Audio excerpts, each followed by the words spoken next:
890 AM, where we're big on Boston sports. This is Roland Regan. Now joining us from Warwick, Rhode Island, Davey Jones. How you doing, Davey? I'm doing very well.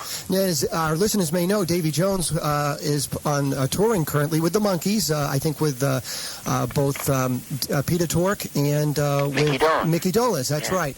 And we're very fortunate that you're in the area and we get a chance to talk to Davey, because Davey happens to be, at least in his past, a jockey. And at the age of 14, he joined. So tell us a little bit about how you got involved with sports. This being a sports station, we thought it would be interesting to talk about that, Dave. Yeah, well, I was always involved at school, you know. I mean, it was something, being shorter than most, I always thought I had something to prove. I was always the captain of the soccer team and the cricket team, and I was always running for the school, and also boxed, schoolboy boxing, you know. Mm-hmm. For me, acting was just something that I could do, and so when it came time to leave school at the age of 14 and a half, which I did, I went actually to Newmarket, England, which is the racing capital of England. It's sort of like the Kentucky of America, you know, as far as racehorses. Right. And I wanted to be a jockey. I never actually took out my license, but I've always been involved. I own a racing stable in England now. I breed horses, and I ride, a couple of times, 3 or 4 times a week. I work horses whenever I'm in a town. I've ridden alongside lots of well-known American jockeys, you know, at Churchill Downs, different tracks around the country. I always carry my hard hat and my chaps and my crop, you know. So I actually, as I say, own a racing stable, which actually trained the first Grand National winner back in 1867, a horse called the Lamb. And the National's one of our favorite jumping races. It's over 4.5 miles.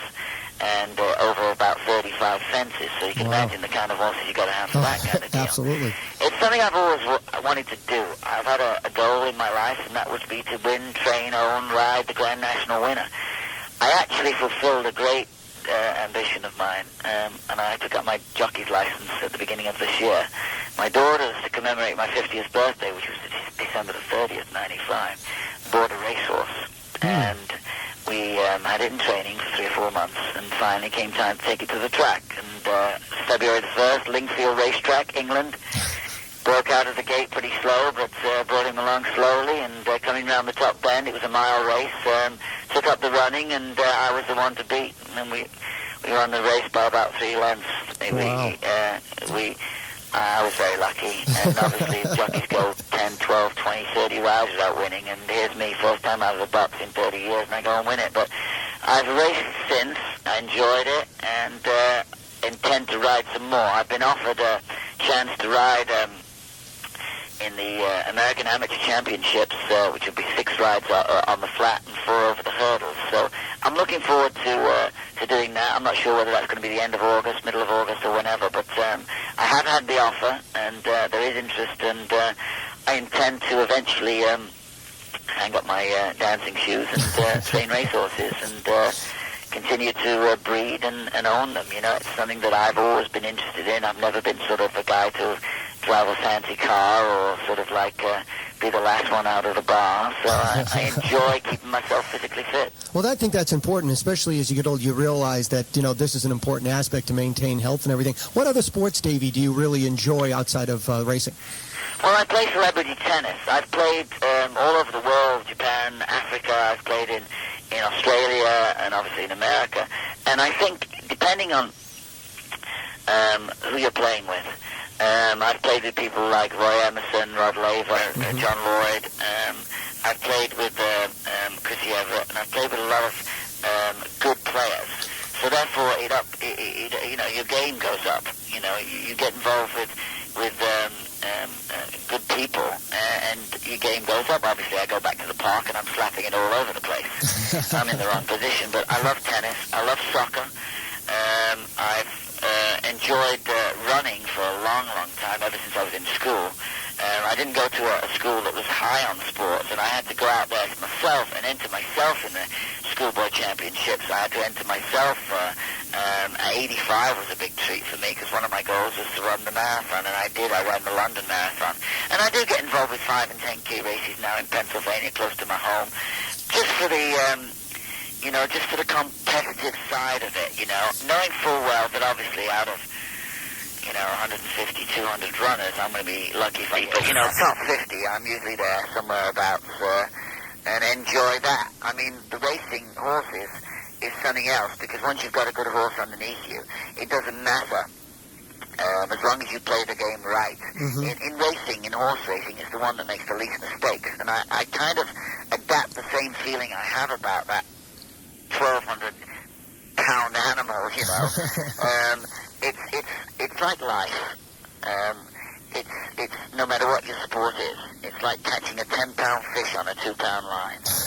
You just got to know where the breaking point is, As we saw, yesterday in the 200 and the 400 meters, that absolutely super run, that focus that the man had. That's what you must do. You must focus in on something. Never give up your dream, and never say, I wish I'd have done this, I'm going to take up golf, I wish I'd have taken up swimming, I wish I'd have... There's all kinds of things that you can do.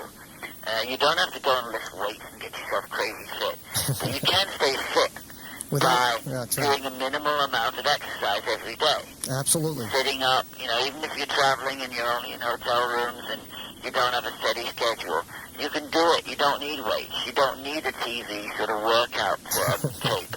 You can do it by just doing sensible things, stretching exercises. Absolutely. And it will improve your breathing. It will improve your mind in many ways. It'll keep you very, very active. Davey, I think... Sound body, sound mind. No hoof, no horse. I think you're onto something here. Maybe you should have a tape or a videotape of your own to do health little ideas and little gimmicks when you're traveling, how to stay fit. Well, everybody, they're all out there anyway, That's right. And it would just be another one out there, and there's nothing wrong with that. Obviously if it came about and I could do that, but I know how to keep myself, you've got to also be concerned about your diet. And anybody that hasn't taken a multivitamin before, you ought to start doing it. Never mind if you're still having too many drinks. Never mind if you're doing too much or you're not exercising enough. Give your body a treat, okay? Get yourself a good multivitamin, and maybe a little shot of aloe vera juice once a day, Just keep yourself change your body. Trick it into thinking that, you're going to be healthy from now on. Doesn't matter how unhealthy you've been. Start today. Today's the first day in the rest of your life. You don't have to go compete. But I love to watch other people. I mean, my tears are coming down my face, in the quarterfinals, never mind the finals. You must really enjoy the Olympics that are taking place right now. Oh, it's my favorite time of the year. I love the Olympics. I love Wimbledon. I love when the football season starts. I'm not a big baseball freak, I think baseball is sort of like,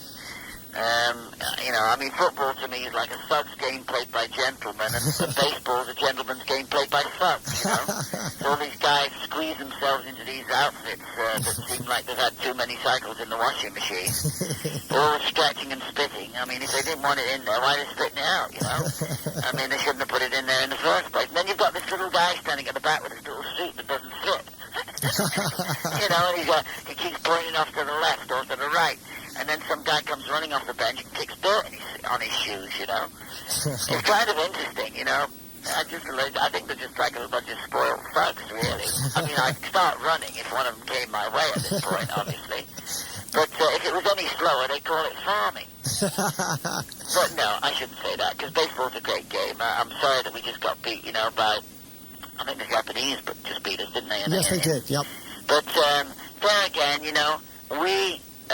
we're good at a lot of things. I say we. I feel more American than I do English at this point. I've lived here for 30-odd years, and I'm a great supporter of the American dream, because it's given my dream sort of everything that I wanted. When I came to America all those years ago to do theater on Broadway, little did I know that I'd spent all my life here, my adult life, and I'm very grateful to have been here. And if push came to shove, I mean, I would be sort of there carrying the American flag. But the idea is that, it's such a great country to be able to do anything, and especially sports. Oh, it is. Davey, I'd like to just hold you on through a break and talk to you on the other side. So we're going to just go to a quick break. You're listening to WBPS 890 AM, where we're big on Boston sports. We're talking to Davey Jones of the Monkees, and we'll be back right after these messages.